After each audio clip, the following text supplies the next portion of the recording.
بسم اللہ الرحمن الرحیم۔ جناب سیدہ نے کہا باغ فدق میرا ہے، فیض تھا میرے بابا نے اپنی حیات میں مجھے دیا،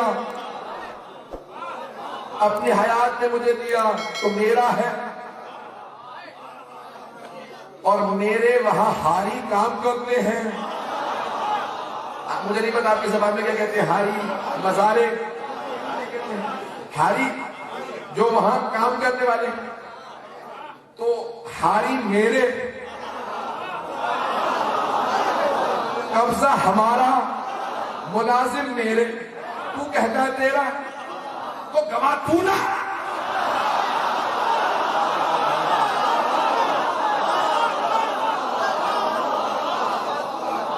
گواہ تو لے کے آ۔ تو بی بی نے کہا بھئی یہ باغ فدق میرا ہے، فہ ہے، پیغمبر نے اپنی زندگی میں مجھے دیے تو میرا ہے۔ کہا اچھا اگر آپ کا ہے تو آپ گواہ لے آ۔ بی بی نے کہا اچھا گواہ لے آؤ تو مان لے گا؟ کہا گواہ لے آؤ تو مان لوں گا۔ بی بی نے کہا میرے پہلے گواہ ہے علی۔ چلیے گا اب میں نہیں پڑھ رہا ہوں، آپ پڑھوا رہے ہیں، میرا وقت تمام ہو چکا۔ بی بی نے کہا میرے پہلے گواہ ہے علی۔ تو اس نے کہا نہیں رک جائیں، علی کی گواہی قبول نہیں کروں گا۔ بی بی نے کہا کیوں؟ کہا کیونکہ وہ آپ کے شوہر ہیں۔ بی بی نے کہا کیا قرآن میں لکھا ہے یا حدیث میں آیا کہ شوہر کی گواہی بیوی کے حق میں قبول نہیں؟ کوئی آیت ہے اس میں؟ کہنے لگا آیت تو نہیں ہے۔ بی بی نے کہا کوئی حدیث ہے؟ کہ حدیث بھی نہیں ہے۔ کہ پھر کیوں قبول نہیں کرے گا؟ کہ نہیں وہ آپ کے شوہر ہیں اس لیے قبول نہیں کروں گا۔ یہ تاریخ کا پہلا مقدمہ ہے جہاں قاضی جج خود ہی گواہ بھی ہے، خود ہی منصف بھی ہے، خود ہی مدعی بھی ہے، خود ہی غاصب بھی ہے۔ لیکن نے کہا میرے پہلے گواہ ہے علی۔ کہ نہیں وہ شوہر ہے، گواہی قبول نہیں۔ بی بی نے کہا اچھا دو گواہ چاہیے نا، میرے دونوں بیٹے میرے گواہ، حسن و حسین میرے دو بیٹے ہیں گواہ۔ اب تو کوئی مسئلہ نہیں بنا سکتا، توجہ ہے میرے ساتھ؟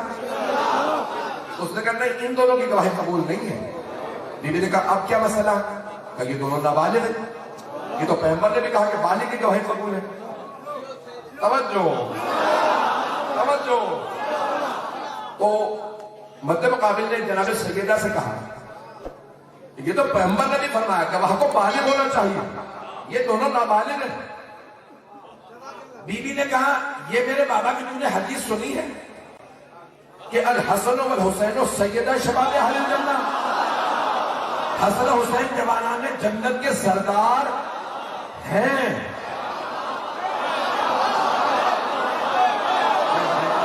آگے نہیں بڑھوں گا۔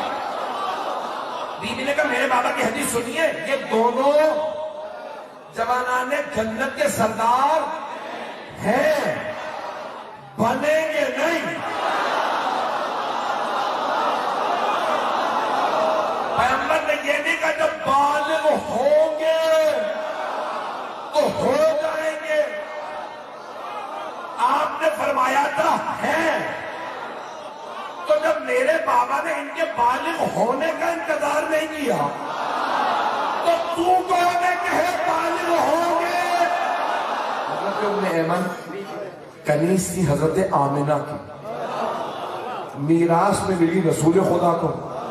رسول خدا نے کہا جائیے آپ آزاد ہیں، کہ آپ آزاد کر دیں، میں نے آپ کی ماں کی خدمت کی ہے، انہوں نے مجھ سے وعدہ کیا تھا محمد کو پال دینا، میں آپ کی خدمت میں رہوں گی۔ توجہ، جناب رسول خدا نے کہا سیدہ کے پاس رہا کرو۔ توجہ، جس نے پنجتن کی خدمت کی ہو وہ حضرت ام ایمن۔ چلے آپ پڑھوا رہے ہیں، یقین میں نہیں پڑھنا چاہ رہا ہوں۔ تب ایک مرتبہ کہا کہ بھئی ام ایمن کی گواہی قبول، انہوں نے کہا جناب ام ایمن نے کہ رسول خدا نے فرمایا تھا میری گواہی پوری ہے۔ جو کہا لوگوں سے جناب ام ایمن نے کہا آپ لوگوں کو یاد نہیں؟ سب خاموش بیٹھے رہے۔ تو جناب ام ایمن نے کہا تم سب کی خاموشی بتا رہی ہے سب کو یاد مجمع ہے یا نہیں؟ بیوی نے فرمایا، حضرت میمن نے فرمایا کہ تمہاری خاموشی بتا رہی ہے کہ سب کو یاد ہے، اگر یاد نہ ہوتا تو کہتے تھے نہیں۔ اب پتہ چلا حکومتوں کے فشار میں لوگ سچ بھی چھپا لیتے ہیں۔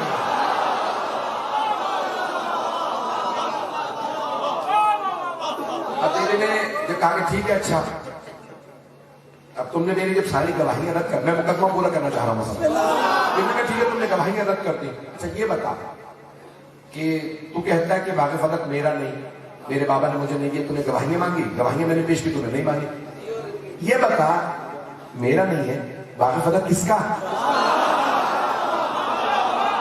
آدھا مجمع پہنچ گیا، بیوی کے سوالی میں جواب ہے۔ بیوی نے کہا تو کہتا نا میرا نہیں باغ فتح، کس کا ہے؟ کہا رسول خدا کا۔ بیوی نے کہا اچھا مانتا؟ اچھا تو مانتا کہ باغ فتح میرے بابا رسول خدا کا؟ کہا یہ تو مانتا ہوں۔ تو بیوی نے فرمایا کہ پھر میراث ہے؟ اگر میرے بابا کا ہے تو میری میراث ہے؟ تو اس نے کہا نہیں، میراث نہیں ہوتی، رسول خدا مجھ سے کہہ گئے تھے اِنَّحْنَ مَعَاشِرَ الْأَنْبِيَاءِ لَا نَرِثُ وَلَا نُورَثُ، ہم گروہ انبیاء، نہ ہمارا کوئی وارث ہوتا نہ ہم کسی کے وارث ہیں۔ یہ قرآن کی آیت ہے، یوصیکم اللہ بذکر مثل حظ الانثیین، کہ اے ایمان والو اللہ تمہیں وصیت کرتا تمہارے بیٹوں کا حصہ بیٹیوں کی نسبت دگنا ہے۔ کہ اللہ نے یہاں کہیں نہیں کہا کہ انبیاء شامل نہیں۔ بیوی نے فرمایا کہ بھائی تو اپنے بابا کا وارث نہیں، لقد جئت شیئا فریّا، تو اسلام میں بدعتیں رکھ رہا۔ او بدعت کا نعرہ لگانے والوں دیکھو تو صحیح، پہلی